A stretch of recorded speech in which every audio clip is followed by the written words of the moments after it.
I'm happy to introduce Dr. Cain to speak to us today. He comes to us from the University of Kentucky College of Pharmacy, where he is associate professor in the Department of Pharmacy and Pharmacy Practice and Science, and he also serves as the Director of Education Technology. There he was honored in 2001 as the Employee of the Year. He teaches courses in pharmacy management and has published extensively in social and behavioral sciences, especially in the fields of e-professionalism, Web 2.0 applications in education and health science professions, and in education technology. In addition, he serves on the editorial board of Currents in Pharmacy Teaching and Learning, and is a contributing editor to Interface, the Journal of Education, Community, and Values. And in his free time, he is an avid obstacle racer, and he's going to talk with us about engaging and motivating learners. Thank you, Madeline. All right, so now that you've all seen that I can wear a jacket that's coming off, this is just to show that I do have a professional side, but I'm a very informal speaker, and I like to be informal, especially in a setting we're going to be here all day. So as we go along, interrupt at any point in time, and actually I expect you to, because usually when I give talks, I tend to over-prepare, and I like the engagement and discussion, and therefore I get to the end and didn't really get to cover everything that I would have liked to have covered. So this is the first time that I've talked about these topics for this long all together. So I'm wasn't really sure how long it was going to go. So I intentionally pared back what I have prepared to say myself. And then on the way up here, I start thinking, oh gosh, what if I didn't put enough stuff in there? So what if we get at 2 o'clock and I'm done and I have nothing else to say? So that is your cue to participate, ask questions, give opinions, comments, all the way through. So just a little bit more about myself. And there's a reason I'm going to show you some pictures here. So not just me being kind of vain. I don't even talk about myself, and I'll explain this a little bit later. So that's me, the boy. All right, so I grew up in Kentucky, if you can't tell from the accent. I grew up in Kentucky, went to the University of Kentucky, so I was there for a long time. And not only just Kentucky, very rural Kentucky, as you can sort of tell there, that it's a very rural area. You can also tell that I was a very snappy dresser, even as a child, with pink pants and a cap and a shirt. So my wife and daughter, I always have to throw in the obligatory picture of my wife. She makes me do that at her home. So my wife is a high school guidance counselor.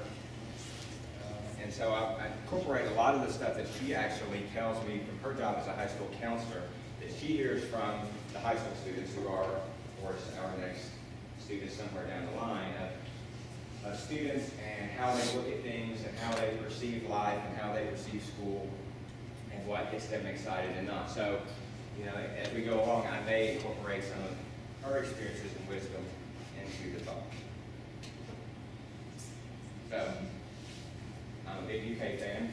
I've even indoctrinated my daughter into this kind of same way. I have a degree in finance from Kentucky. That's my undergraduate degree. Master's degree in instructional design, and then my doctorate is in instruction and administration. The route I sort of took with that is sort of a blend between higher education, instructional design, and business. So that's sort of my educational background, so to speak. And there's certain things about me that most people never see. My wife says if only people you talk knew the things you do at home, they would have a different perspective on you. And so this is, my daughter is very silly. She gets that actually from me. You probably won't see it from me today, but I give you this as one little glimpse of the things I would let her do to me, which is bad. And then, as Matt said, this is what I do the rest of the time. So when I'm not a professional when I spend time with my wife and daughter. I'm an obstacle racer. And if you don't know what obstacle racing is, it's essentially running on very bad terrain, muddy terrain, ski slopes, ATV parks, and there are obstacles thrown in like walls that you have to climb, crawling under barbed wire, getting through gladiators at the end of the race. The story of how I got into that is kind of crazy too, but let's just say I do that almost all the time. I have a race on Saturday when I get back, and I probably have about 10 more races scheduled for the year. So when I'm not at school or here, I'm either doing this or I'm training for this. And on hindsight, I wish I would have negotiated the honorarium for coming today. And I wish I would have negotiated that I would come if Evan would run one of these with me. And I've tried to talk him into doing it, and he hasn't bitten yet. But if I was ready to do it over, I would negotiate the honorarium. I would lower the honorarium if he would have do one of these with me. Would it work? You Not a chance in the world. You're going to do the speaker today, right? Yeah. Welcome, Josh. I was going to say, I get Josh from his zombie run in there, though. Oh, okay. So who did the zombie run? You did the zombie run, or how was that? I was a zombie. Oh, you did the zombie. You did the face paint all up and everything? Oh. They put me in a commercial. Really? So that is one actually that I want to do at some point in time. It's a little different than what I do, but just as sort of a kind of a training run. It just hasn't been at a time I wanted to do it yet. Okay, and so kind of a professional road. So these are two of the colleagues that I work with the most, Kelly Smith and Frank Romanelli. Some of you probably know some of them. They're associate deans for education and academic and student affairs. So my professional role is I have the faculty appointment at PPS, teach the pharmacy management course.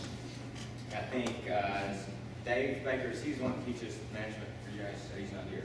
I'll just tell you, pharmacy students love the management course. You can probably guess, they love 5 credit hours of management their last semester of their third year.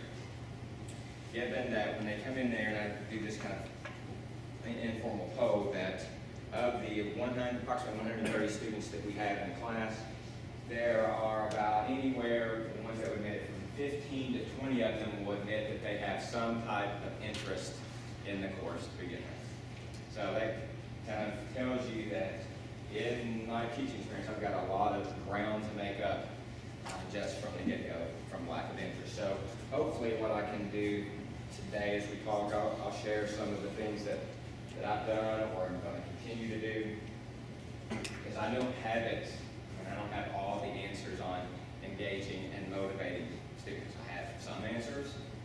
I still have lots of questions. If I had all of the answers, it wouldn't have been a situation where Matt picked me up at the airport last night. I would have had my agent arrange for the personal flight in and someone picked me up in a limousine with the champagne and the fruit. If I had all the answers, I'd be set. So I don't have all the answers. So I'll tell you that today. And I hope that some of you will have some of the answers that I don't have, and hopefully I'll have some of the answers that you don't have. Anything else I need to know about? So, how I kind of approach this today, and I know we've got 4 different kind of blocks. I have no idea how this is going to work out timing-wise, so I kind of created 4 different blocks of things leading us through. I don't know the time frames. I don't know how they'll fit out. I'm just hoping they'll fit somewhat closely. But what I first thought we would look at, kind of almost looking at it in story form. So when we talk about engaging and motivating students, what are we actually talking about? So I want us to kind of talk about that and define what the ideal is for us as teachers. What would we like to see? Then also, what are we actually seeing? And then from that point, kind of why are we seeing this? Why are we battling? What are the reasons that we're seeing what we're seeing? So that's sort of this first little session. The second little session is what our students are saying about us. And so this is where I've done some informal research with a lot of my students, and just asking them and getting their opinions in kind of in one-on-one sessions. So I've told about 20 of my students who had just finished the third year, and they were around the building, so they sample of who was still remaining in the building after the semester was over. Either they're there for some type of rotation, or they were hanging around for other classes.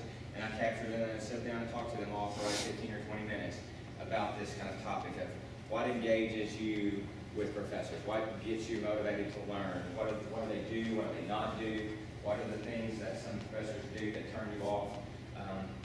And it's kind of very interesting bit of information. So that'll kind of be the second piece. The third section will be what can we do? So that's sort of the strategies part.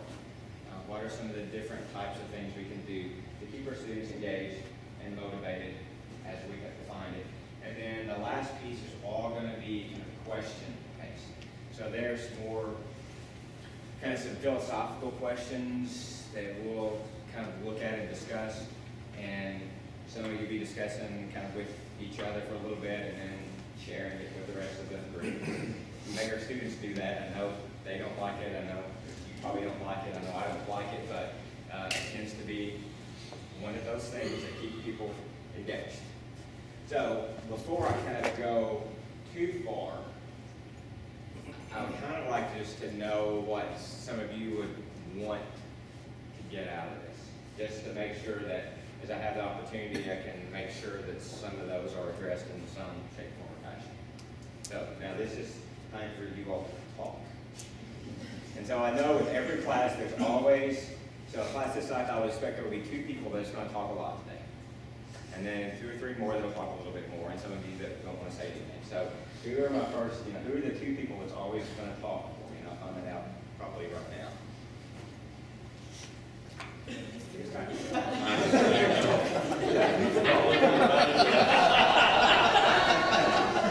All right, he's already going to point it out. Okay. They planned this.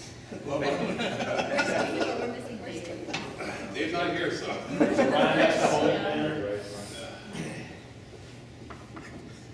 How do you gain, might as well do it. Okay, so after we were discussing about how to engage students, Right. okay? Making it from okay, this is what they need, to what we can actually do, which is reasonable in a time frame we have blocks. And I think it's, we want to have more touchy-feely time when it's not something that's practical. That's the limiting factor for especially our IPC modules, where, you can't physically have enough time to do all this stuff. So that's the question. Okay, good. So, I think at our college, since we're providing students with a lot of tools, electronic tools such as tablets, there's always the dilemma of how do we get them engaged.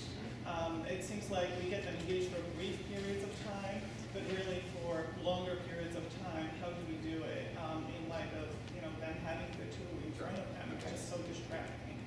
So for me, it's always problematic. So what are your class lengths? Are they 50 minutes, hour, 15, varied? What are your Usually 50 to 75. You have 2 different types. Classes? Okay, they do say, okay. Except for some NPCs in 3 hours. Oh yeah, IPCs are 3 hours. Therapeutics / IPCs is our integrated courses, so they're med chem, pharmacology, and therapeutics also are integrated into one course. Okay, so then do you have in a 3-hour block, do you have your science piece and your therapeutics piece? So you have different lecturers, or just like one? It could be different lectures, or it could be one or 3. Okay, all right. I was actually following up on the topic of engagement and what Isabella said. One of the issues is students are so used to learning through technology, looking at videos and thinking that how do you get them back to like going to the textbook or to journal articles and things like that, and realize that it's not just all audio-visual going forward. Okay. So I've identified the 4 of the 6 people we're going to talk. Anybody else? Again? Well, There we go, we can do more, yes. Brand new faculty, so I mean, this is very timely for me in any strategies that you can help me with, getting into this Okay. student series. Okay. How much responsibility is it of ours to engage the students? Shouldn't they want to be there and want to be learning? Why are we bending over backwards trying to figure out ways that we need to engage them and get them off their tablet? They're adults.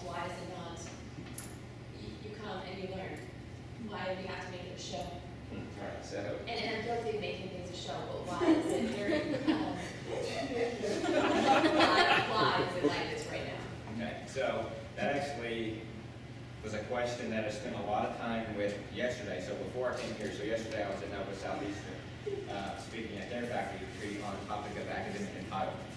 So it was a paper that I wrote with those. Actually, that's the picture that was taken because of that article. And sort of looking at least in some shape, form, fashion, the students who have this academic entitlement or student consumerism mindset that look at education perhaps differently than we look at it. So I think, and not to get ahead of things, but what's on my mind, and I'll say it what's on my mind, is that our views of education from instructor's standpoint is we want the students to we want them to learn. We want them to learn and become critical thinkers and problem solvers. I think that's our goal, that's what we want. Some of them may not be looking at it the same way. Their goal is not necessarily deep down inside, not necessarily to learn and become critical thinkers, but to get a grade which gets them through a course, which gets them through a program, which gets them to a residency position or a job.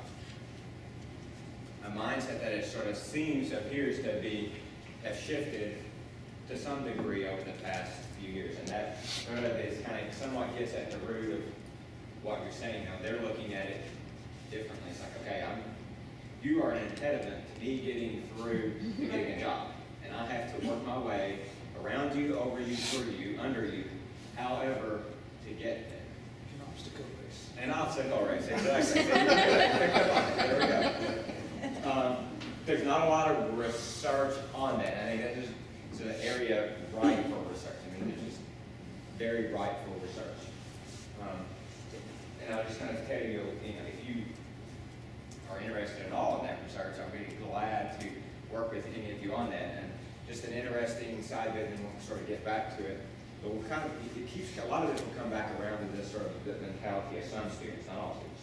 So this picture was taken because this article that we wrote was named the publication of the month that UK College of Pharmacy does.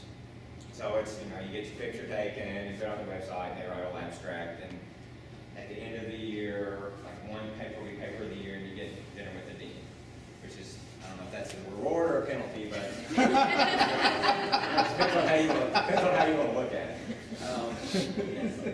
So this paper, from a lot of issues, we got lots of positive feedback.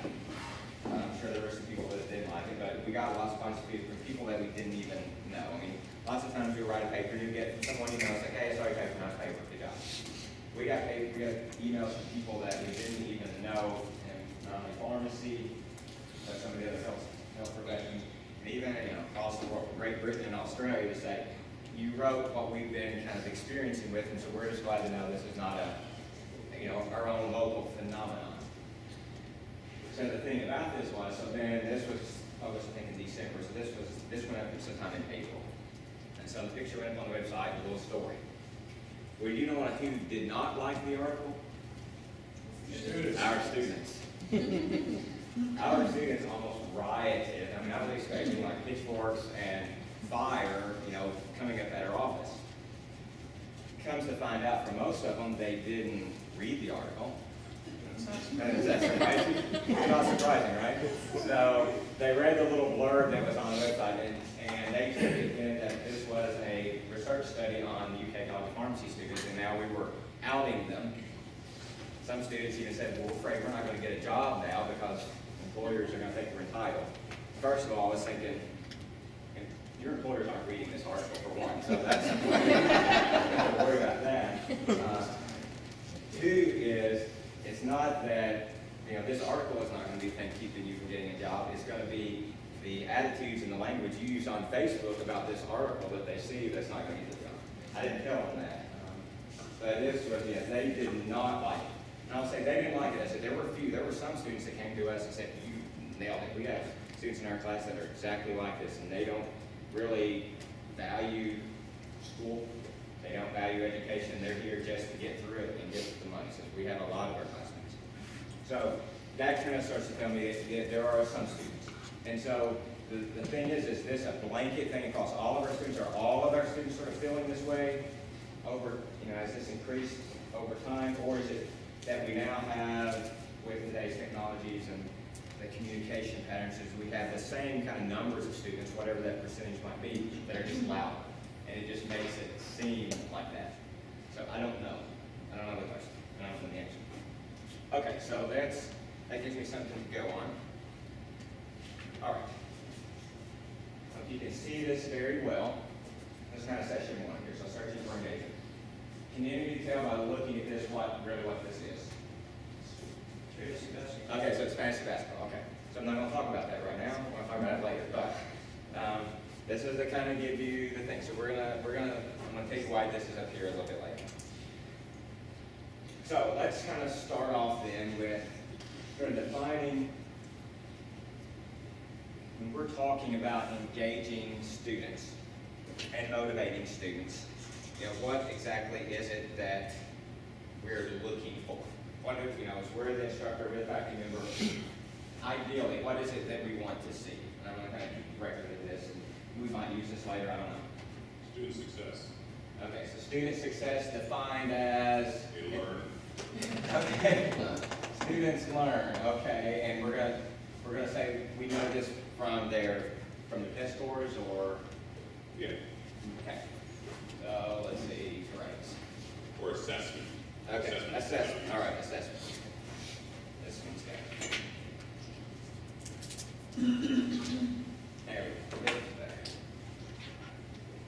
Okay, so that's one, all right, what else? Interest, okay, the interest, and we know interest, how do we know they're interested? Engagement, discussion, or class, they come to class. Attendance. Oh, okay, all right.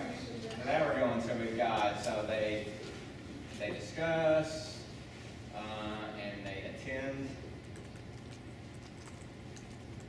Okay, that's, Well, for me, it needs to be that they're able to actually understand that information, critically think through it, see how it applies to their lives, and then be able to pass it on to others. okay, so,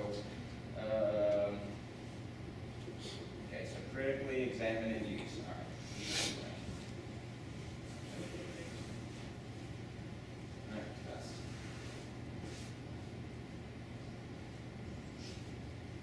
I think they'll be good representatives of our program when they are out on rotations or graduate and practice. Okay, and what makes them a good representative? Ethically sound. Okay.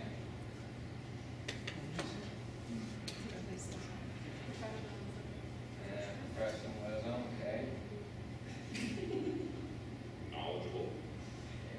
Okay.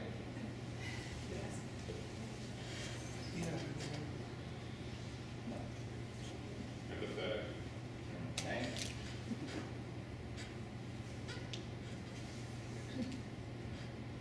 Okay.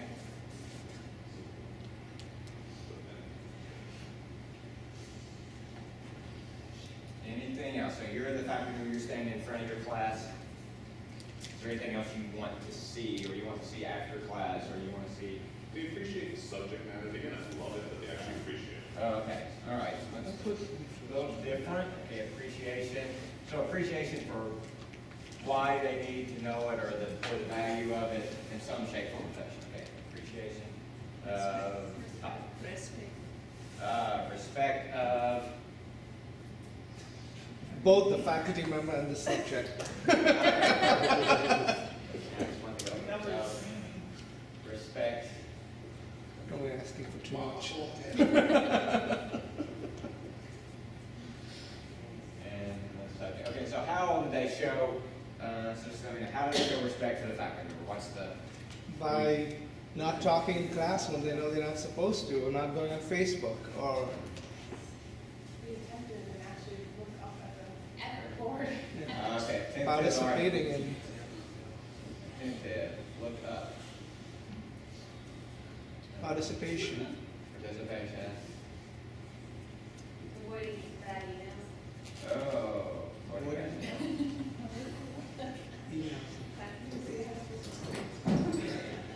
Not showing up late. Oh, on time. Okay. Or leaving the classroom 3 times.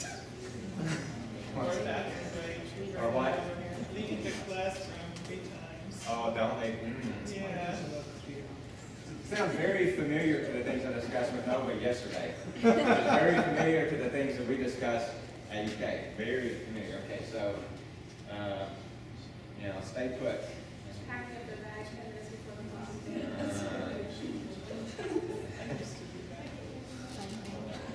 Check out. Okay. I guess this one's never gonna work. Not fighting about grades. Anything else? I think we're getting there. Now we're kind of getting it off. Yeah, is there any more things? Yeah, I think I think just to highlight, this isn't every student. It's Correct. important to know too that we have a lot of good ones that don't do these things. Correct. Um, Yes. But the ones that do these things sort of shadow, they set the tone for the Right, class. so one negative student can outshadow, I mean, you think about that one negative student over the 10 good students, because they just overwhelm things, right? And so, one of the things I put up yesterday when I was talking about academic entitlement, I think it's probably good to stay here, is one, the things that we talk about of students who are entitled, or students who aren't engaged, or who aren't motivated, who aren't seemingly there to learn. That's not every student. Probably not even most students. Probably not. It's probably a small percentage, and what that percentage is, we don't know. On our side, then we also have responsibility, and I said the responsibility that we have, so the rights of students, so let's just kind of throw this out here so that we all know this, but just so that you don't think that I'm a student basher. I'm not. Is that our students have a right to the opportunity to learn. And opportunity being the key word there. They are provided the opportunity to learn from dedicated faculty. So that's from us, the faculty who are dedicated to teaching them the best way that we know how, which is part of it. You're here today, so that's part of that dedication. Through a curriculum that's designed to prepare them for their profession. Obviously that's that we prepare. So it's the curriculum, the design that's going to get them to their profession, not necessarily the curriculum that they would like to see, not the curriculum that they think is relevant, not the curriculum that they think this is how I want to be taught, but the curriculum that's going to best prepare them. And those things may line up, they may not line up. And provided with the resources they need to learn. So the resources being, decent classrooms that, aren't freezing cold or scorching hot, with technology available to them that they need, with study materials and resources that they need library-wise. So that's what all students have that right to do. So now, thank you. So we got that kind of up front. All right. Anything else that you want to add to this list? If you're looking at what you would ideally like to see, yes? I think that one thing that comes up often is, and in terms of respect, is students, learners will often say, we're paying you 50 grand a year. Why do we need to know this material? Why do I need to know this? And it's almost as if they think they know better, like you just said, as to what they need. And even amongst faculty members, we've discussed often, like when I was a student, I've never talked like this to my professor. So, don't know if this is a generational thing or where it's coming from. I mean, granted, there's always some learners who will do these kind of things. So, to sort of answer your question, where it seems to be coming from, it seems to be part generational. I don't know if it's all generational, because you can kind of look back and say every generation has blasted the generation after them. True. Of saying they're slackers, they're whatever, they don't care. Everyone, and I'm a Gen X, which, we're lazy and apathetic and just, we're a horrible generation. So, but now the Gen Xers are kind of blasting millennials for being even worse. The baby boomers blasted us, and probably the whatever before them, the great generation blasted the baby boomers. So, some of this is just natural. I think we do this, but things have changed with higher education. I mean, we can see it daily. Things are changing of how the business of higher education changes. And Evan can probably speak to this better than I can, especially in the days of this economy and in terms of generating the revenue to run an institution of higher education and all the costs that go into that. Rising particularly rising tuition over time to where, at least in the pharmacy profession, the tuition is fairly high, so you get, you start paying $50,000 a year, that mindset then starts to be, okay, what am I getting for my $50,000? Which is a lot. I think if tuition was $5,000 a year, I don't think we would hear much of anything. It's, it's a smaller end, you don't care. So like you go to the store and you buy, a candy bar for $1.25, okay, you eat it, no big deal. If you had to pay $15 for that candy bar, and you were eating, it's like, oh, there's too many nuts in this candy bar. They need to cut down the nuts by 10%. You would be, so I think we kind of got that same thing with this consumerist mindset. They're paying so much money that's, oh, what am I getting out of here? And tack on that and the kind of the changing with the internet and rating every single thing. I mean, you rate things you purchase on Amazon. You rate this product. You rate this seller. You rate this car that you bought. You rate this brand of coffee that you buy. You rate this restaurant. You rate this meal at this restaurant. You rate this doctor. You rate this. So all of these ratings. So it's a very consumerist sort of mindset, and as we kind of think and kind of see that students are coming into this now as looking at education not as the opportunity to learn and to better themselves, but they are looking at this as an economic transaction for promise of future earnings. Not all, don't get it's not all, but I think you've got some people that come into it with the mindset, okay, I'm going to invest my $50,000 a year now, and I want this service to me for this $50,000. And at the end, then I get this job making this type of money.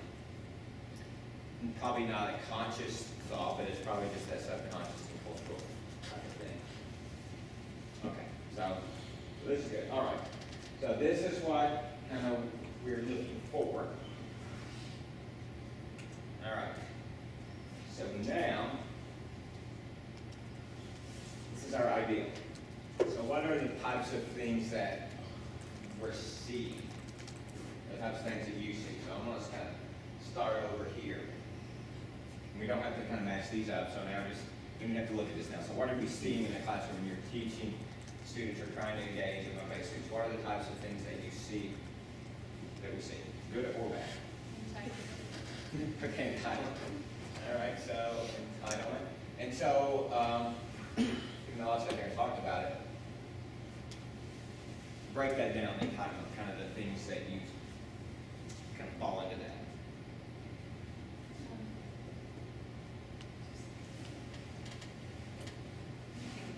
Okay, so we'll come back to that. You have time to think. So what else?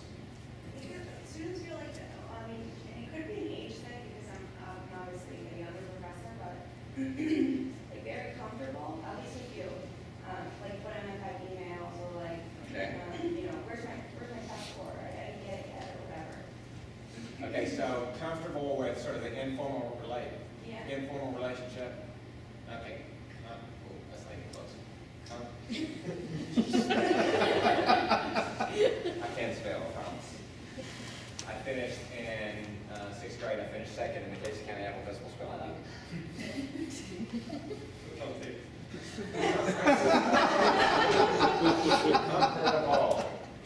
There we go. Comfortable. I misspelled exploration, and I knew how to spell exploration. I still remember I put the E after the R, and I knew it, and I said it anyway. Okay. So they're comfortable with informality. And we'll talk about that in this next session. I do see, just to add to that, I see a big difference from when I graduated in 2009 from pharmacy school, and I would have never, ever gone to the professor's office and been like, excuse me, I don't agree with your answer on this, or whatever. Whereas we have students going to professors doing that all the time, or maybe they'll just skip the professor and go right to the chair's office, which surprises us all, and so we don't know if it's like, it's our first class, which is why they're more outspoken, or. That's almost a combination of, they're comfortable, but they don't have the respect. So basically, I'm okay with someone coming to me and saying, hey, I'm questioning this question or this answer, as long as we do it in a respectful manner. So it's the merging of the two, that's the trick.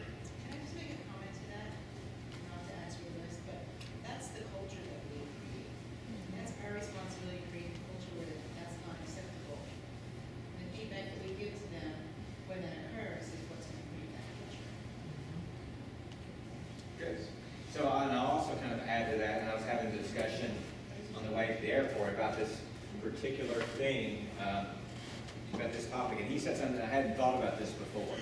But he went to Kevin Clausen, I don't know if you know Kevin at Nova Southeastern. He said, all of us, and he's speaking to everybody that was in that room, all of you, and maybe think, especially with you who graduated in 2009, even though you're grouped in with the millennials, you may not exhibit a lot of the characteristics, is that all of us are really outliers. So especially those who are in the practice side, which I was speaking to the pharmacy practice and side, you know, they went and got kind of extra training above the rest of their class, whether it's residencies, PhDs, or extra training to become educators, and took a position. They're making, you know, the lowest salary of the rest of their class to start with. So we're outliers. So we may not be a good representative. So if we're thinking about ourselves, we're probably not a good representative of the students as a whole. I had never thought of that before, but and when he said that, it's like, you know, you're probably right. If you think about how we were and what we thought, we're probably not the same as them. You're probably everybody in this room is probably the group of students. For the most part, there might probably one or two of you in here that weren't. you probably know who you are, so I don't. You probably know that exhibited these better, the better traits than the rest of your classmates. So glad you said that. Just a reminder. Yes. One of the things that we've noticed is there's like a speed aspect. They rush through their exams. They're trying to do it as quickly as they can. And they rush through readings. They rush through everything, and then they go, "Oh, well, I didn't notice that part. I didn't." How do we get them to slow down? Take the full time to take their exams. Really read carefully. It's just not something that a lot of these students. It's kind of like, can I get through it? Do as quickly as I can so I can move on and do my next thing. So it's also, it's not what you were saying, so I get that, but there was also sort of along the same thing, this immediacy effect. Everything is immediate. So I have a question, I email you, and an hour has passed, and you haven't gotten the answer, even though it was 9 o'clock at night, then you start getting upset. It's like, why didn't you answer?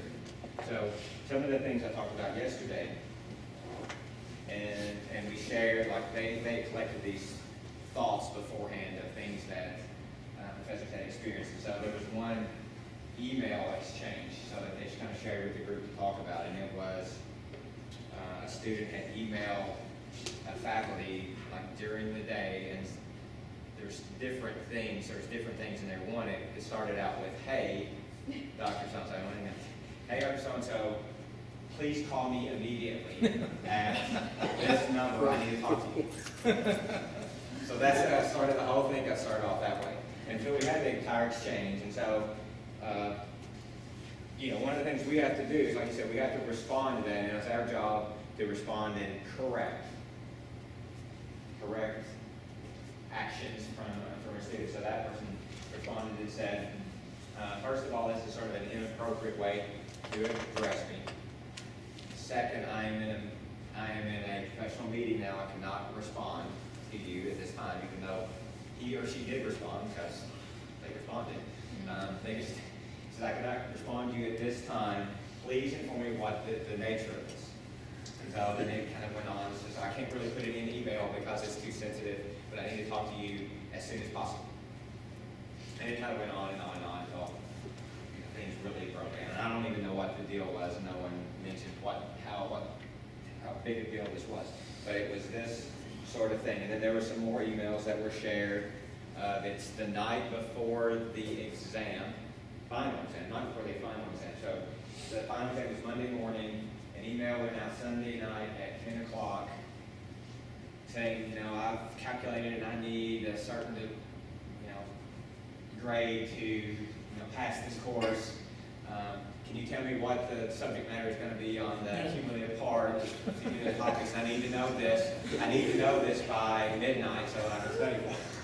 I get it at the end of the take-home quiz. Like, what am I supposed to Right, study yeah, for this quiz? And I'm so- like, read the quiz questions. And so it was this, and then this may have been, as we talked about, this may have been a desperation thing. And obviously, the person was desperate to just have the class, but it was, they think of something, they send it, and they want it immediately. And once again, that's not everything, but you get, I think we see a lot of that. And I think it's just partially due to the communication of today. Everything is, the cell phone is on you, you have the text, you have the email, you have the social media. I mean, everything, people are reachable at all times. Okay, so what else? One thing I see is a perceived ability of the students think they're good at multitasking. Okay. They're trying to do 2 or 3 things at the same time, and they're not doing any of them well. Okay.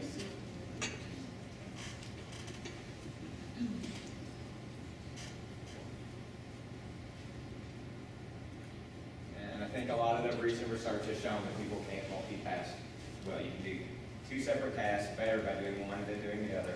Then if you try to do them both at the same time, it just spreads it out. They perceive that they can do it, they're good at it. Now, what are you going to do? Lack of comprehension of the questions posed. Meaning, and what's Meaning that if you give them multi-part questions and you ask them, give me the answer for this and this, they'll only answer the one thing. They won't answer the both parts of the question. Or if you ask them, give me 3 parts of this, they'll give you 5. Don't ask for 3. And they're hoping that maybe one of those other 2 are part of the 3. Okay, it's a shotgun approach. So we're all out there, okay, I'll throw out 5 and hopefully I'll get 3. Okay.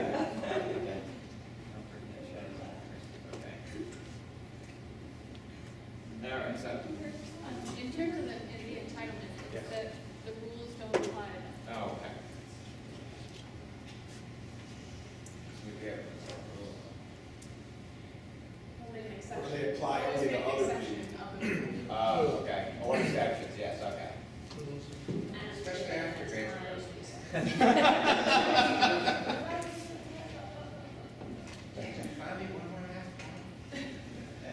Yeah, we got one, I had one 4 weeks ago, received 1 point.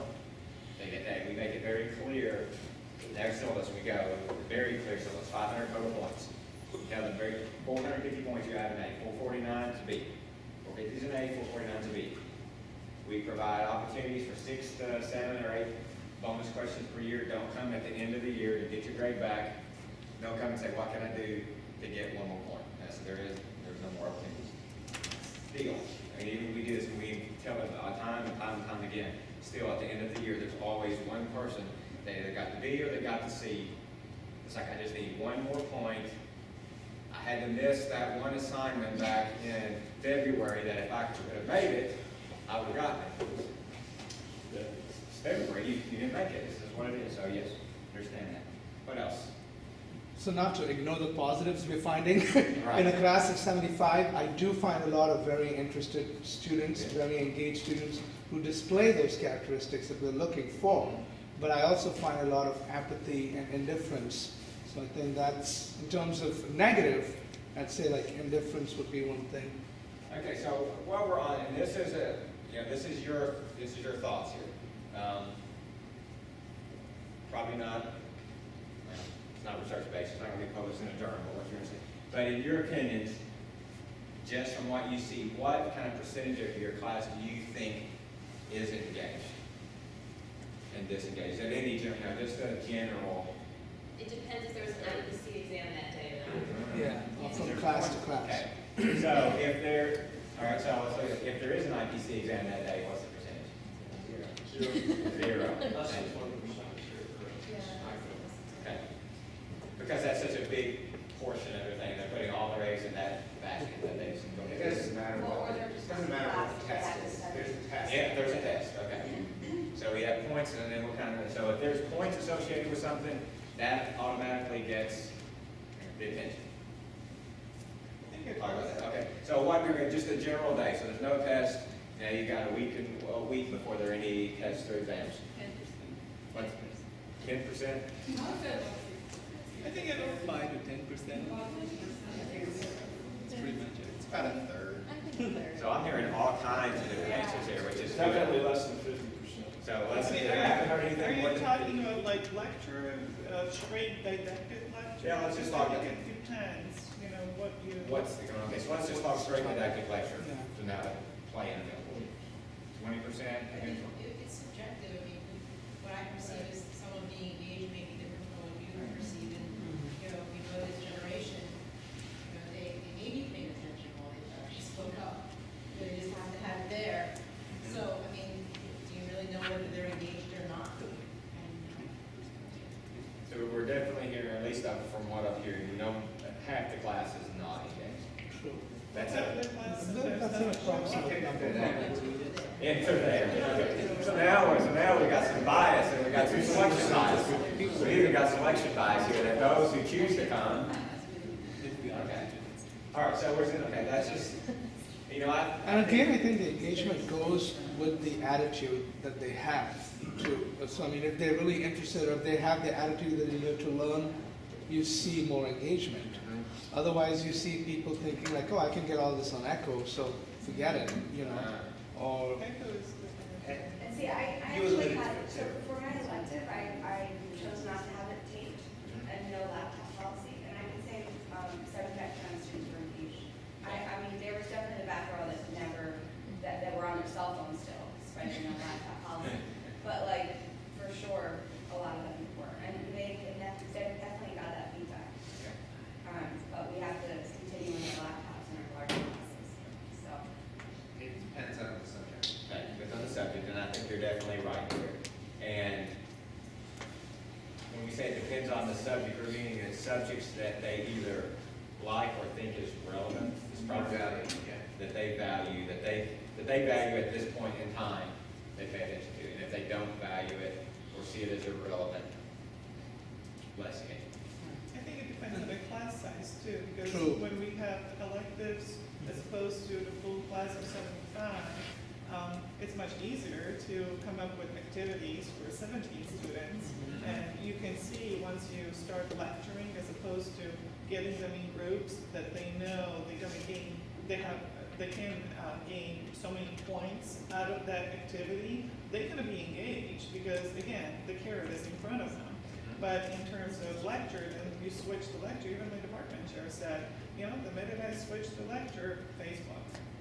So it really depends. And 75, it's really difficult when you're trying to cover certain materials, especially therapeutic courses, to, again, like Melissa said, put up this show. How do we do it? Or do we have to do it? So an interesting side bit to that is our class size, like I said, is around 130. We have a new pharmacy building, and it was built with a 200 seat capacity auditorium, two of them actually. Not necessarily I didn't recommend this period at all, but that was sort of what we ended up with to teach the potential increases in size. We have 200 seat auditorium, big auditorium. So we got a row there, big row in the middle, and the rows on the side. It goes back about, 15 rows. So it's huge. It's really huge ceilings. And so our students in our class, we have them, like a lot of the management and business courses, they create a business plan at the end, and they give a little short presentation. So for most of them, that's the first time, and this is their third year, they've never given presentations. So it's the first time they've come in front of the classroom looking in this direction. And without fail, they will tell us afterwards, is like, wow, you can really see out there. And as I said, they get the perception that you're out there, you're invisible. In a class, the bigger classes, that they're invisible, that they can do whatever, that we can't really see them. I said, yes, I can see you. And one of them in particular, Kelly, who I kind of mentored and was a faculty advisor for one of the things and had a good relationship with, I said, yes, Kelly, I can see back there when you were about to go to sleep and you're doing this. Like I see it, and she would do that to her, and she just, trying to keep her eyes awake. I said, I can see that, and you can see every single thing. So I think many of them have the mistaken perception that you can't really see them as individuals. We're just like one big blob out there, and you don't really see them. So yes, the larger class size makes it a little more difficult, so we have to work a little harder, obviously. Okay, so what else are we seeing? The one thing is students, they tend not to, if they think they can get the information elsewhere. They don't see the value of actually coming to class. Okay, so they can get the information through like the notes or? Through notes, through the handouts or something like that. Basically, if they perceive as attending class will get them what they need, then they will engage more, because otherwise they're going to do poorly. And if they can, oh, well, I'll just read it on the little book later, or look on the echo later, but if they're forced to be there, and they know this is the only way they're gonna do it, then they're more engaged. There you go. I'll touch on that too, but Well, I'm a little disagreed with that, because after all, that's what the whole purpose of ECHO and this opportunity is, that it's primarily geared to students who have traditional reinforcement. So say, I know some of the students have hearing problems, or just perhaps didn't have attention to gestures, and they can go back and get this information. And I don't believe that removing ECHO and making sure that this is the only opportunity to get this information will make them just come and be engaged, because you can always take notes from someone else. So honestly, I do feel that the laptops and the echoes and all the technology is really a boon for much more engagement, and this is not a barrier in any way. And I just think there are a lot of research out there that supports the point that this is a generation we are raising. No, to tell you what I'm saying, it's not that echo is bad, it's the fact that students are coming into a classroom saying, oh, I can doze off here, and then I can go to echo later. No, I agree, but- Versus like those who need it for reinforcement, use it as a study tool before a test. And that's what the echo is designed for, it's a study tool to refresh, and someone become reliant on it as a crutch, saying, I'm gonna sleep in, I'll look at it later, and they never do. And basically, so it's just, how do we make a good system, which is these recordings, and make it into a study tool versus the teaching? I think you're talking about really small minorities. I just collected data from our BY1 from their study habits, and the majority of the statistics is exactly as two, not that they rely on it as a grade. I mean, there were a lot of students who reported that they would love to come open, etc., but the majority said this is something that helps them to sort of come back to information that perhaps, it was early in the semester and now it's end of the semester. I thought the BY1 attendance though was worse than the I was gonna rest of say, the yeah. attendance. Often, some of those 8:30 classes, I look at the classroom, there's less than 20 kids there. So 50 is using echo to listen to lectures, not going. But is it bad? Is it after They all? don't. It's their choices, right? But they are using it, they're not using it to review, they're using it first to introduction materials, they're not in the classroom. I also had in farm south when there was about 50% attendance, and that's why I told about 50% engagement, because of those who came, I really didn't notice a lot of distractions among them. But is it their personal choice of spending 50,000 and preferring to listen to everyone? I mean, I'm fine with it, obviously, I don't have any problems with the faculty. If they then get a 90 and above on the test and they only listen to echo, well, I can only upload to their abilities of not needing that component. So this kind of overarching kind of debate that we have is actually one of the questions at the end that we'll kind of talk about a little bit more so in some perspective. All right, so what else are you seeing? Well, good and bad, good and bad. Their desire to learn the minimum. I mean, they only need to know those 2 bullet points about, whatever the mechanism of action or the med game or the therapeutic. As soon as you go into depth in something, you get this visceral reaction. Do we really need to know this? Am I really going to see this as a pharmacist? I mean, somebody going to ask me this question. I will add to that they only want to know things that are going to be in the exam. Exactly. So tell them when you're teaching what is in the exam, and that's the bare minimum they want to know. Nothing more than that. No interest. So, and I remember this the very first time I taught the math course. This has been several years now, but the very first time we had a read, and it was I don't even remember what the journal article. It was a very small. It's like you print it out. It's 2 pages, not even a front and back. It's 2 pages. So if it was a front and back, it'd be 2 pages. That's a major. But it's about a topic. I don't remember exactly, but very pertinent to pharmacy and management. That should have been as applicable to all of them, regardless of their interest in it. So I put this on my board and I signed it up at the end of the class to read this before tomorrow. And a student came up to me after class, and I don't even know how I reacted. I don't even remember, but they came up and said, about this article you signed, do we really have to read that? And I think I just kind of stood there with a blank look of, I didn't even know how to respond to that. And I thought, yes, you need to read it, we're gonna talk about it, discuss it, but the underlying premise was behind that is, just like you said, if it's not gonna be on the test, if there's not gonna be any points associated with it, the implication was then, no, we didn't really need to read it. Going back to the, the points. If it's points right, yes, there would be no question. I said, read this, we're gonna have a quiz on it, it's gonna be worth 10 points. That question wouldn't have been asked, but just because I just said, read this, we're gonna talk about it tomorrow, we got the question. One student, then, the rest of them are probably fine, but that's just kind of one student. Anything else that we're seeing, anything that's good? I mean, we said over and over that there's several students that don't exhibit any of this, but yes.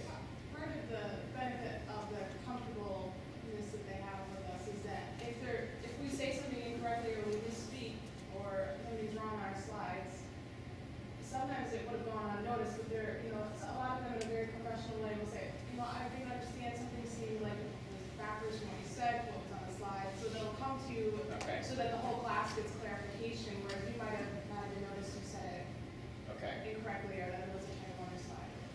So it can have benefits as long as it's done in a respectful manner. Okay, so we're gonna put a little asterisk here to say there's one positive. But yes, sir. And we'll talk about comfort stuff too. What else? Well, the positive is that they all want to get out of school as fast as they can. So they don't want to fail. They're very motivated. They're motivated to get out of school. I don't think I want to write that down. But he's right. Pharmacy students, pharmacy learners are motivated. So they are. Positive. They're a motivated group. And they said they're motivated. And maybe we question their motive sometimes, or how they approach it. But they are They're motivated. very career driven. They're very driven towards a specific goal. So I don't fault them for that. That's been that way for years. I think coming back to the earlier Just discussion. don't like the way they approach the goal. Right, that's it. There you go. That's it. So. I was going to say, I think coming back to the earlier discussion, I think it's more of an issue of how they view learning. I mean, if you compare today's pharmacy students to pharmacy students from 20 years ago, I don't know. I mean, the older folks here probably know. Maybe. Thank you, Clint. Maybe, let's say 10 years ago. I mean, I was talking to some high school teachers like less than a month ago, and they were telling me students in high school are basically, with No Child Left Behind, everything. It's the same thing. They're just meeting minimum standards. Everything is audio visual. They just hate reading textbooks. So I don't know. It's like whether it's how they view learning, and that's why that's affecting the whole process, or And also for us to understand them, maybe we don't understand them. Right. I had a conversation with Natalia, and I'm thinking to myself, well, I'm all ticked off that they're, on Facebook and they're utilizing cell phones. Maybe that's the wrong way to approach it. I don't know.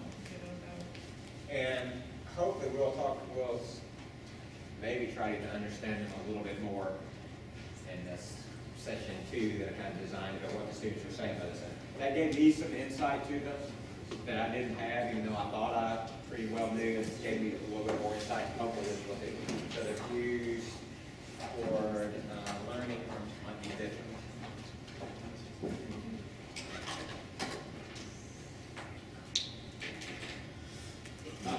Thank you. More color, okay? I like blue. I'm thinking, and I'm wondering how much of this sort of just boils down to human nature. I mean, how engaged do you feel like your audience is here now? 50%. At the top, at the high. Come on, we're better than that. I mean, isn't that human nature? Some people come in late, some people are going to have to leave early. Somebody might have to get up to go to the bathroom. Yes, but at the I same agree with time. that. I think it's reality, right? I mean, I'm on my phone, I'm sitting here, I'm doing exactly what we're saying we don't want our students to do. I'm guilty. I totally agree with you. But have you attended some lectures or some presentations where the presenter completely engaged everybody? It was phenomenal. It's not this one, I can tell you right now. I have, and I hate to stand in front of a class and hearing myself and actually myself getting bored. I hate that. At some point, we have to take responsibility for, I mean, if I see someone falling asleep in my audience, I mean, in my class, I feel like, God, I'm losing that, you know, I don't necessarily feel like, it's always their fault. So this also is another one of those questions we'll discuss at the end, so I don't want to go too far into that, but it's very good. To Isabella's point, when technology was first starting to take off, I remember going to an AACP interim meeting and there was a presentation on is technology going to be a distraction or not? And I was in the back of the room with one of the guys who I just served on a panel with. And as we were listening to the presentation, we thought it was really cool. And then we noticed how many people were paying attention. So we split the room in half and started counting how many people had their heads down to use technology. And the discussion in the room was by the presenter, is technology a distraction or not? And how can it be effectively used? And we counted 2/3 of the room, which unfortunately were mostly deans, who were all down using their cell phones. But then when he got to the point of asking the question of was technology a problem, absolutely, we don't want to accept this practice in our classes. It should never happen. Yet it was the most hypocritical approach because all of them were distracted the whole damn time. So I think it's a valuable point and I see your point. We really should engage them better, but the point is we engage in some similar behavior attitudes. Right, so it's not It's that not we that we're blame them for mismodeling. doing it, but should we say, okay, you just can't have this in the classroom because it's a distraction then? So should we say, okay, like, you know, parents have to tell their children, like, you can't have this because we, you know, through our experience, we kind of understand that it's a distraction, so. Especially that they act sometimes like children. In our faculty meetings or in presentations that candidates give, Louise has actually, who is Evan's assistant, has actually raised our attention to the fact that, you know, we talk about these things, but you look around the room, you have the faculty is sitting in a faculty meeting, and maybe they're taking notes, but most likely they're not, they're interviewing, and you can see it.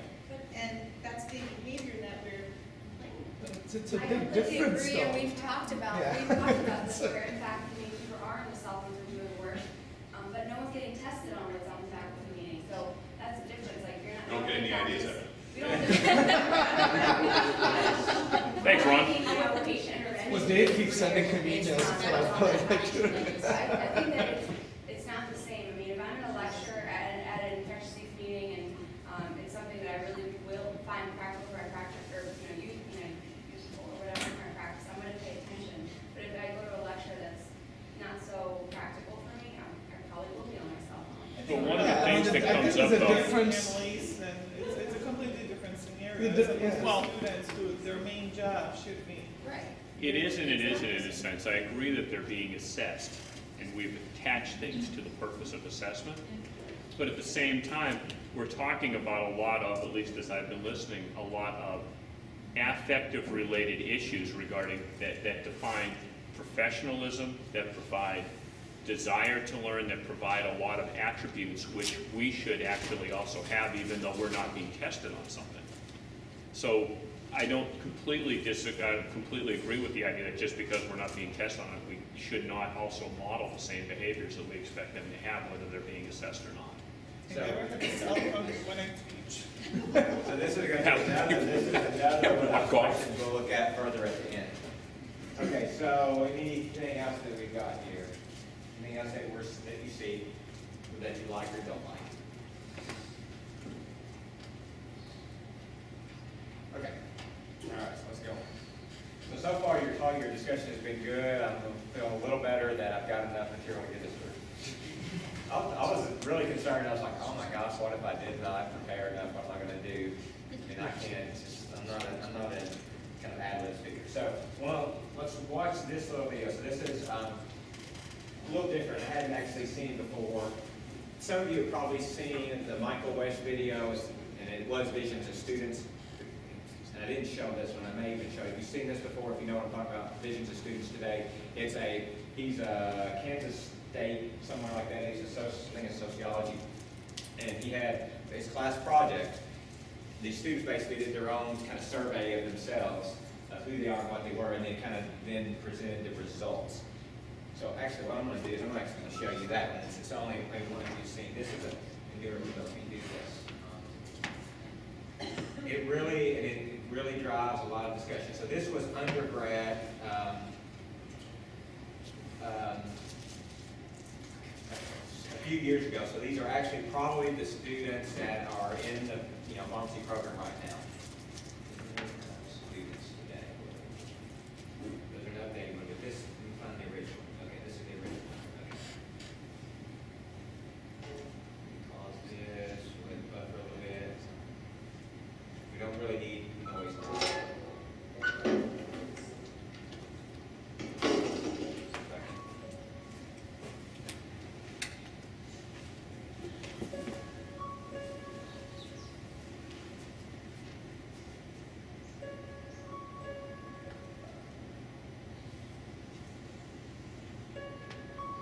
It picks up a little as it goes along. Slow start. Sounds so sad.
Yes, sir.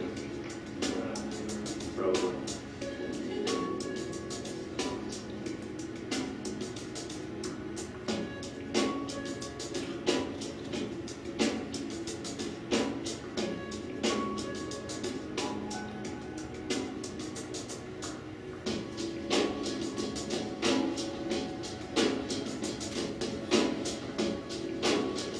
Okay, so that brings up all kinds of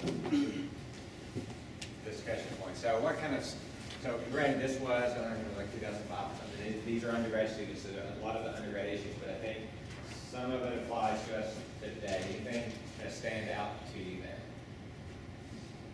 there? Anything that you saw or read is like, oh, They complain a lot.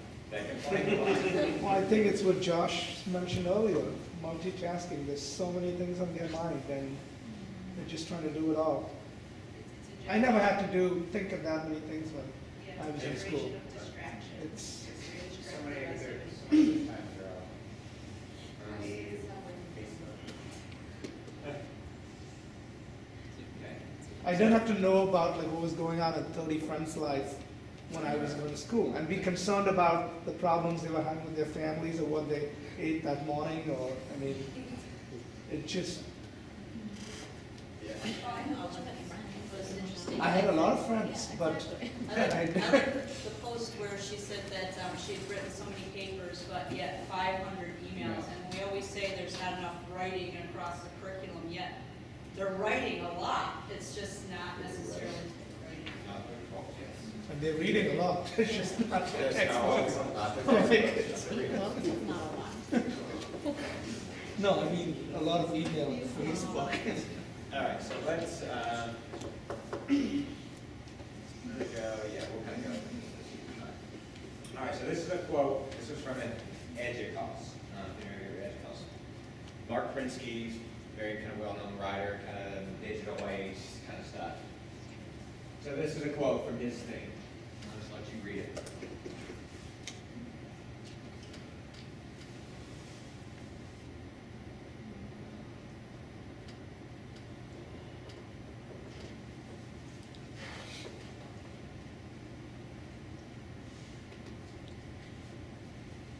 So most of the things, I think we view things through our lens, I guess as he's describing it, as old ways of learning. I think that's typically what most of us are doing, is how we want to define old ways of learning. So what do you think about this statement? I think it's an immediate gratification generation, but we do that. I mean, I'm guilty of it. They go on to my kids. If they can't get onto the computer, they do not know how to get information. And so they're clicking the button and clicking the button. I'm like, honey, it is not coming on tonight. The internet is down. But it's everything. If they don't like the song on the radio, they have to change it. And I mean, I had an AM radio. I was like, oh man, there's no other. I'm just gonna leave it on.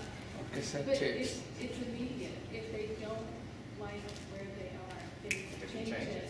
Whereas sometimes, we had some great family compromise with AM. I mean, but I drove a car full of kids to Orgata last week, and all of them had their iPods on. They were all listening to something different because, it's immediate to them. They don't want to listen to somebody else. It's different. It's immediate gratification as opposed to delayed. I was going to say, I think based on the code, what we're hearing, what she's saying, I mean, we have to move forward with the technology. We can't say, let's throw this out, because that's their life. They're not going to throw it out. But we have to teach them some of the old ways. Not everything old was bad or wrong. We have to teach them that it's okay to listen to that song that you don't like, and immediate gratification is not always the answer. So maybe that's one way.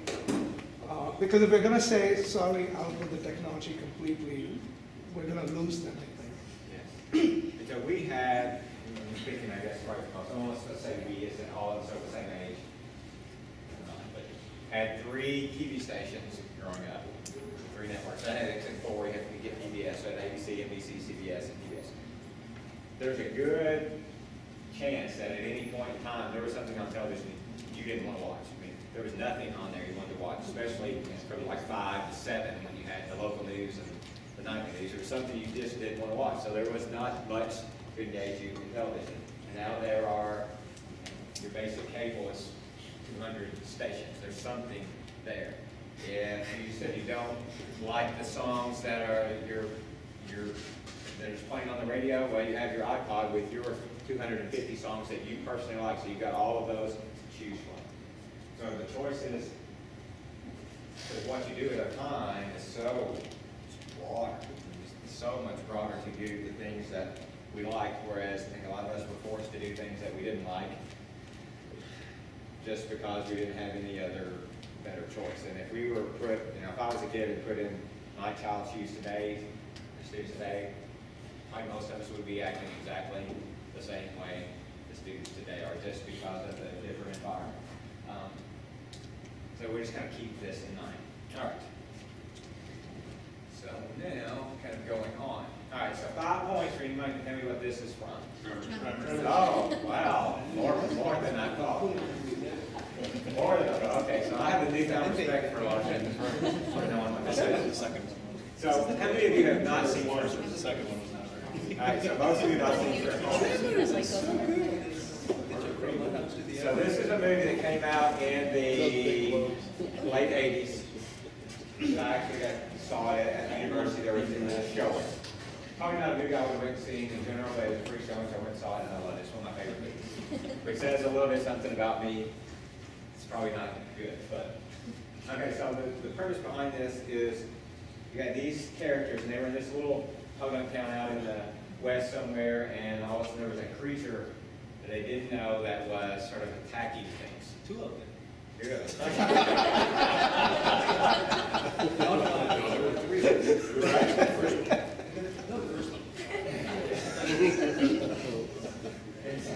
Now we're going to get into movie trivia.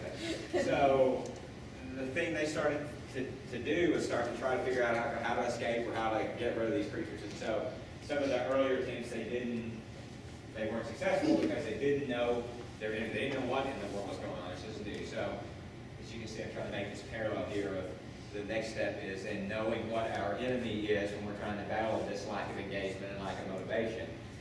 Part of what we're doing here today is so we know exactly, in the next piece is we know exactly what we're battling so that we can somehow devise the best strategy. So with this, we're going to, this is the tripod for it. Just so you know. Quick count the words.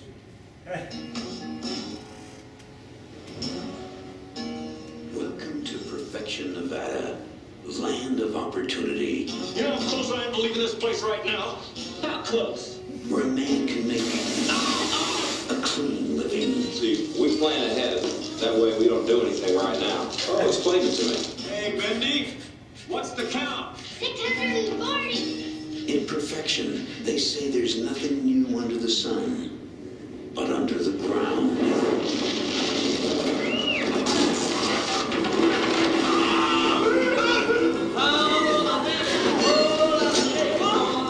These creatures are absolutely unprecedented. But where do they come from? I vote for outer space. No way these local boys. How could they bury a whole station wagon? This valley is just one long smorgasbord. We can make it!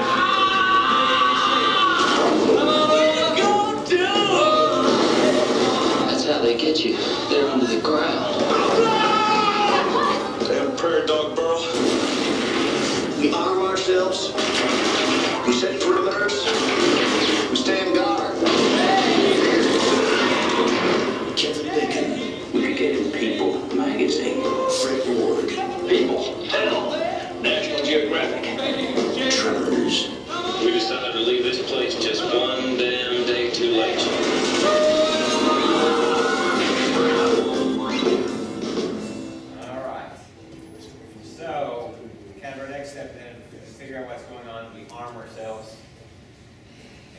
figure out the answer, we would be in People magazine.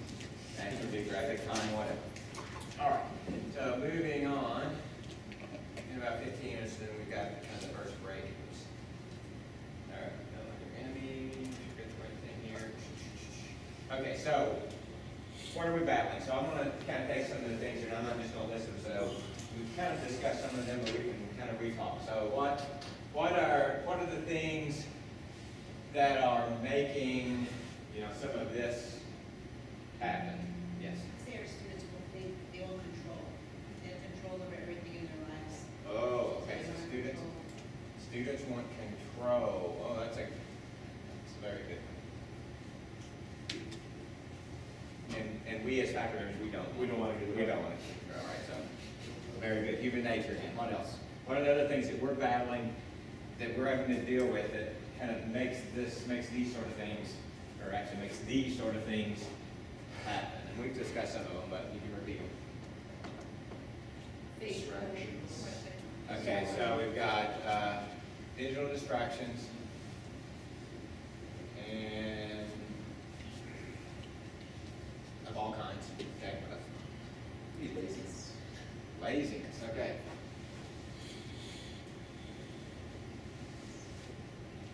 Carelessness.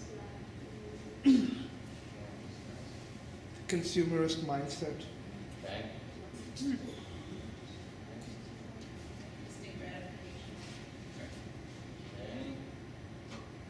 Expectation of a reward for just being there. Okay, so that is Trophy for the soccer team without ever scoring a goal. show up equals success, right? You all probably can't read that, but I can read it. What are the other things? Apathy, lack of interest. Lack of interest. Lack of interest just in what? In this In subject, some like, yeah. subjects. Why? Okay. Although they know why they're doing this, to become a pharmacist, let's say, like you said earlier, they see as an impediment, right? That's what you said earlier. Right. So while we're on that, give you something else to think. So one of the things that I've read somewhere, I can't remember where I read it, but students look at us, so we pretty used to view our professors, at least most of them, as experts and keepers of knowledge. Maybe not all of them, maybe not all of us did this, but that's sort of we looked up to our professors in a certain way. And still today, I think a lot of us still do in some degree. But there is this sort of the changing mindset that now students look at us not necessarily as experts, but as gatekeepers, and or so as impediments. That is, keeping them from the next thing. We keep throwing things in front of them. Some students view us as we keep throwing things in front of them, exams, assignments. There are more hurdles for them to get over. So they're just trying to get to the end. They're goal-driven. They want to get out, get a job. There's nothing wrong with them. That's a good thing. We want them to do that. But they see us as impediments, and everything that we kind of do to them is another obstacle to maneuver around. Not all students, but some. All right, what else? I think we're battling ourselves with our expectation of what we want out of them, but we're not going to change them. We have to try and figure out how to engage who we have. So, battling what we would love our students to be and what they actually are. Okay. So in some ways, we're not changing, or we don't want to change. Well, maybe partially we need to change to some degree. I think that even though we always hear, this younger generation, they like to work in groups and teams, I don't necessarily mind that. I think they do have a sense of aloneness. And maybe on technology, they're not so alone, but when it comes to group activities and things, I think a lot of them don't like to work. They lack social interaction skills. Yeah. Okay. That lack of social interaction goes back to the technology of having. So one of the things. I've never actually meeting them. So I'll talk a little bit about this. So this was one study that I read that students like. Okay, so we have this assumption, or we made the assumption that group work is the big thing. Students are social group there is, one kind of study that said students actually like to work in groups, but, they like to work in groups, but the groups that they choose of their size, so it might be a group of 2, it might be a group of 3, it might be a group of 4, but they don't like group work. So we make assignments as a group work. So say you as your group, you do this, you develop this business plan. We do that probably because I don't have time to grade 130 business plans at the end of the semester. That's just the fact of a lot of our assignments. We do group work because we can't physically grade them, which is, that's a bad thing. So yes, they don't like group work. They like to work in groups, so they're choosing of their size. So I think we made some, whether it's false assumptions that students like to do. Don't we, I think we try to encourage group work too, because the fact of the matter is we want them to work in groups and be in teams in their profession. Learn how to work together, learn from each other, learn to get along. That is part of it, and that's part of our goal. Also, I talked about the business plan thing, is there's inevitably groups that have conflict when they're creating a business plan. This is a big portion of the grade, it's 20% of their grade. So, and it's the last thing. So you always have these students who are in this precarious situation. They don't have a final, it's their last thing. In this precarious situation that they know they need a 94 to get an A, or a 90 to get a B, or whatever that might be. Some of their other group members might need an 81 to get an A. And so their effort, the other group members, their effort is reduced because they calculate, and we know every student knows what they need. They plan out the amount they need to study, the minimum amount, maybe just a little bit more to get the grade that they need to do whatever. So if you went into a final exam, you need a 99 to get an A, or you need a 51 to get a B. Pretty much, if you know, as say it's a therapeutic exams, and you've never gotten a 99 before in your life in therapeutics, you're not going to get a 99 in the final, so okay, so all I need is a 51. I'm going to study enough to get a 60. And we're good. So, again, this precarious situation of, I'm the student, I need a good grade. The rest of my group, they already calculate what they need. They're not putting in the effort. I need them to do more. And so this is where we do a lot of talking and counseling. Okay, so how do you work with the others to bring this up? So we do this every time. So that's part of it. That's part of life. You're in a situation, you're working with others that you need to get something out of them that they may not want to give. What else? I think the challenge or battle too is understanding that you have in a class, you have 75 different people, and they are all going to learn differently. And so what you might think is engaging to one group may not work for another learner, because we're visual learners, or we're all different in that stuff. Okay. Great. Lack of accountability.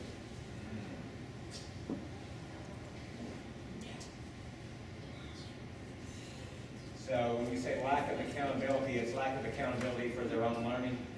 They maybe place that upon us to make sure that they learn versus they make sure they learn. So they're learning in their actions. They're what? In their actions as well.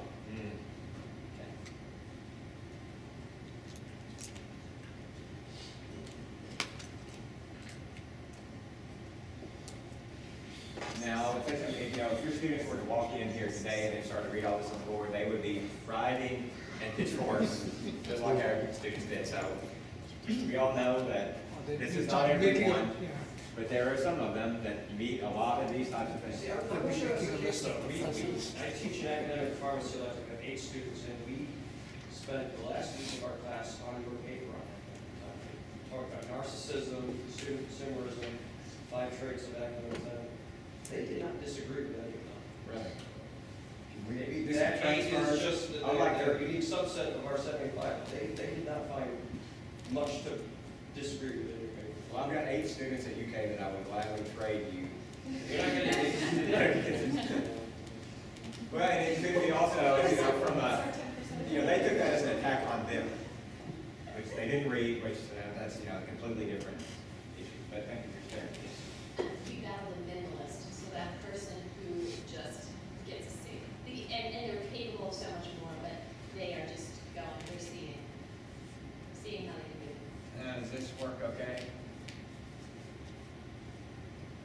read that? C equals harm D. And we don't have to use it in our creative. Right, so we gotta say so. That's it, it's a C, C equals harm D. Goes back to the whole thing is, what do you call the person who graduates last in their medical school program? Doctor, yeah, so the same. This relates to some extent to the lack of desire to learn things that aren't directly related to your ultimate goal. And this is pervasive in society in this country, period. Because one young lady had a thing up there saying, the job I'm going to have after I graduate doesn't even exist now. And if you aren't willing to learn, just plain learn anything, you're not going to be prepared for that job. If you're going to concentrate on only learning what I'm going to pass on the board 3 years hence, you're not going to have a job 5 years hence because you're not going to understand what's going on unless you learn to think and learn new things all the time. And that's a pervasive problem, not just with our students, but it's an attitude of people in this country, period. In my opinion, my humble opinion. I agree. We already heard that, we're only going to focus on things that are relevant to our own needs. Sometimes I feel like we should set different types of learning. Like some learners, they want to just stay home and then just listen to like ecosystem and then just take their time and then process all the information. So I mean, the classroom setting is not working for like everybody. So there's some different types of learnings out there. We should like assess those. So we're gonna say. There are the class full of students and half of them are distracting everyone in class, or half the class of engaged, full class of engaged students. So just watching those. These are like my fundamental questions for myself. Like attendance is really that important. If you don't really learn things in class setting, then maybe they can just do a better job, like just staying home and just listen to like ecosystem. We have to bring all these people to our classroom setting. It's a really good thing to do if we can achieve like our goal. Higher education in general has full class. I remember classes, I mean, I don't know. Well, you can but make- it's, it's always half full class. Well, that's why we built the classroom, that we can bring the students to the class and engage them. And, if they are more comfortable in an online setting, then they have other options. I mean, the mere fact that we have the classroom there with 75 seats and 75 sockets to plug in their computers, is for the fact that they come to class, they pay attention to what we are saying, we engage them. Not only by asking them questions, but also initiating a discussion that, okay, what do you think? What's your answer, and how do you analyze the situation? It's not only that I'm teaching and they're learning, but And we're talking about it's going back and forth. I think that I agree. I think that what I told students is that if you choose not to go to class and you listen to the recordings, it will take you twice as long or more because you don't see the facial expressions of the professor saying, this is really important, and a lot of things are lost. I listened to one of my lectures, and I would not have been able to follow, to be honest, because people ask questions, it's not so clear, maybe, what they're asking, if they're not loud enough or whatever. So, I mean, I really do think that if they're not in class, it takes twice as long, but if that's what they choose, then that's fine. They wouldn't take 6 hours to listen to a 3-hour lecture. I mean, I have friends that got through pharmacy that way. They would bring a little recorder to class. But the question is, What percentage Or they of would people give do it to you a friend. really think?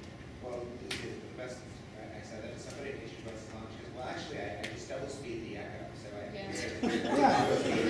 Takes out, skips the commercials. But again, that comes back to I speak so fast. I don't know how fast I was. again that comes back to learning, right? I mean, is learning just like listening to a lecture? I mean, the classroom model is built upon like 6,000 years of historical civilization. That's how people have learned, and that's how we know that this model works the best, because you get to interact, you get to discuss, you get to, granted there's a lot of information one can learn on their own today. I can go to a number of different websites and learn 1,000 different things on my own, and which we all still do. We learn from books, but when we want to learn cohesively or comprehensively an entire subject or a topic, we go to a program where an instructor can teach us all these things in a systematic manner. So, there's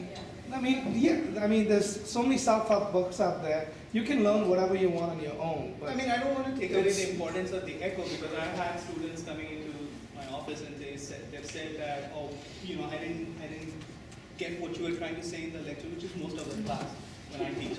But then they say that when they went back to the echo, they got it. Like, they opened their text, and I was glad. I was like, good. Like, you had understood half of what I was saying. But I mean, I to me, the echo is in that way is helpful. But but just to discourage them, I shouldn't use the word discourage, but to say that not being in the classroom is I don't agree with Because that. what do they do when they have a question? What I was wondering. Exactly. They email It's the one professor way. and have a 24-hour turnaround, and then you don't care anymore. It's like you want that answer during class. If I was a student again. But I mean, I agree, like the majority of students, like, these are traditional way, like maybe it works better in the classroom setting, but sometimes I feel like we should kind of open up, like, open-minded. There's a few people, they do better on their own. So, I mean, No, you can, of course people can learn on their own. We're not saying that. Yeah. We're just saying you can't eliminate the classroom model. Thing is, I can learn a lot of things I want about a science on my own, but I could be wrong about some of the things I'm learning. I may not know, what that material is. I won't be able to get feedback, constructive criticism. So that's the danger of, with all the information that's out there, you could be learning the wrong thing. no, I just want to like get out of the outside box and then like think a little bit different way. There's some people out there, like they do like their own thing, so we should give them some options. That's all. Right. I mean, not it's like not. discouraging like classes. That's a learning style. Yeah. I'm not saying don't don't allow them to use their learning style. But you can't tell people like, oh, because you've echoed, don't show up in classroom at all.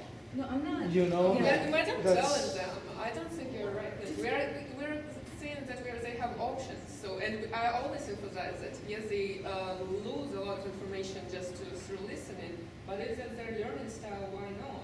I mean, if they're better be somewhere else and disengage on Facebook, I say just don't come to class and listen. Don't waste your time. But if you're interested, just be there.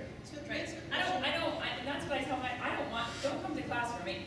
Mm-hmm. I'm gonna be there no matter what. I get paid to do this, I enjoy it, I'm gonna be there. If you don't wanna be there, don't come. Like, it's their responsibility. Right. And the ones who do come wanna be there and participate and are Right. active. No, not denying that. They're adults. Just saying that if they also have to keep in mind if they don't come, they're not interacting, they're missing out some of the stuff. Don't blame us later on that we didn't teach you that. So be open to facing the consequences as well of trying to double speed or listen to echo on your own. That's the only thing. Yeah. Exams, your students, okay, so that's fine, they go and they do echo. And you give an exam and 60% of the class fails it. So now, are you going to change what you've taught, assuming that you didn't teach the information, or where it could just be that they didn't come to class, or they weren't engaged to the level they needed to? How do you now know, assessment-wise, what you need to do to increase that percentage of people who pass it? Well, I can share my experience. I had about 6% fail my first exam because they didn't come to class and didn't work with the material. And then it changed completely because there was an assessment and they saw where they stand. And I think that certainly it creates the personal responsibility. If I don't come to class, if I don't know what's going on, that's my grade I'm getting, and then I need to do something. And I mean, they're adults after all. We can't really hold them all the time, right? Okay, so let's save the rest of this. We'll put this in my back pocket in case I run out of stuff. So we're going to save the rest of this discussion, and it's probably break time. I'm sure everybody's going to get up. So, well, I guess we'll start back at about quarter kills, smoking quarter kill, 10 kill. I want to make a quick announcement. If everybody doesn't realize, we actually have a new faculty member here. Mark, please, sorry about that. Monica. We should get you talking, Tom.